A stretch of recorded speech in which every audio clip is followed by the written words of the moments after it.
मोखाडा तालुक्यातील भोवाडी आणि कोंडाच्या पाड्यादरम्यानच्या रस्त्यावर मोठी दरड कोसळल्याने वाहतूक पूर्णपणे विस्कळीत झाली आहे। भोवाडी गावात जाण्यासाठी दुसरा कोणताही पर्यायी रस्ता नसल्याने ग्रामस्थांसह अत्यावश्यक सेवांवर मोठा परिणाम झाला आहे। याच मार्गावरून शिक्षक, अंगणवाडी सेविका, विद्यार्थी, रुग्णवाहिका तसेच इतर नागरिकांची ये-जा होत असते। मात्र दरड कोसळल्यामुळे त्यांनाही भोवाडी गावात पोहोचण्याचा दुसरा मार्ग उपलब्ध नसल्याने मोठी गैरसोय होत आहे। आपत्कालीन परिस्थितीत रुग्णवाहिकेला वेळेत पोहोचणेही कठीण झाले असून ग्रामस्थांमध्ये चिंतेचे वातावरण आहे।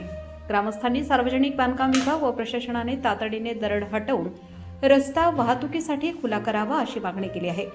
कायमस्वरूपी उपाययोजना करून भविष्यात अशा घटना टाळाव्यात अशी ही मागणी होत आहे। या घटनेची माहिती सामाजिक कार्यकर्ते ईश्वर बांबरे यांनी प्रबंधभूमीशी बोलताना दिली। प्रतिनिधी रघुनाथ गांगुर्डे, पालघर जिल्हा।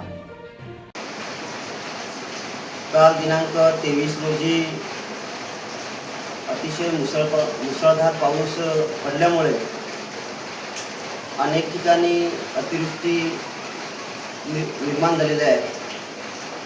त्यापैकी भोवाडी आणि कुंडाचा पाडा या गावांच्या मध्यस्थी फार मोठं दरड कोसळून पूर्णपणे रस्ता बंद झालेला आहे। या भोवाडी गावात 990 ही लोकसंख्या असून त्यांना पुढील जाण्यासाठी मोखाडा असेल अशा ठिकाणी जाण्यासाठी आणि खास करून शेतकऱ्यांसाठी पुढे जाण्यासाठी, शेतावर जाण्यासाठी पूर्णपणे हा रस्ता बंद झालेला आहे।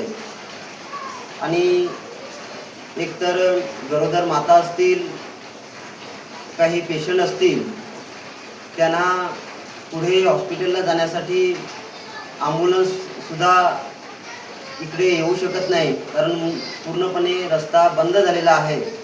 विद्यार्थ्यांना शिकवण्याकरता शिक्षक सुद्धा तिकडंच थांबावं लागतात, त्यांना सुद्धा या भोवाडी गावात येण्यासाठी पर्यायी रस्ता नाही। म्हणून प्रशासनाने ताबडतोब याची दखल घ्यावी आणि ताबडतोब हा रस्ता मोकळा करावा। मी आताच BDO साहेबांशी, तहसीलदार साहेबांशीही बोललेलो आहे, परंतु त्यांनी ताबडतोब यामध्ये लक्ष देऊन ताबडतोब हा रस्ता तात्काळ खुला करून द्यावा, मोकळा करून द्यावा। आणि एवढंच मी या प्रशासनाला विनंती करतो की आता तुम्ही कराल ही अपेक्षा।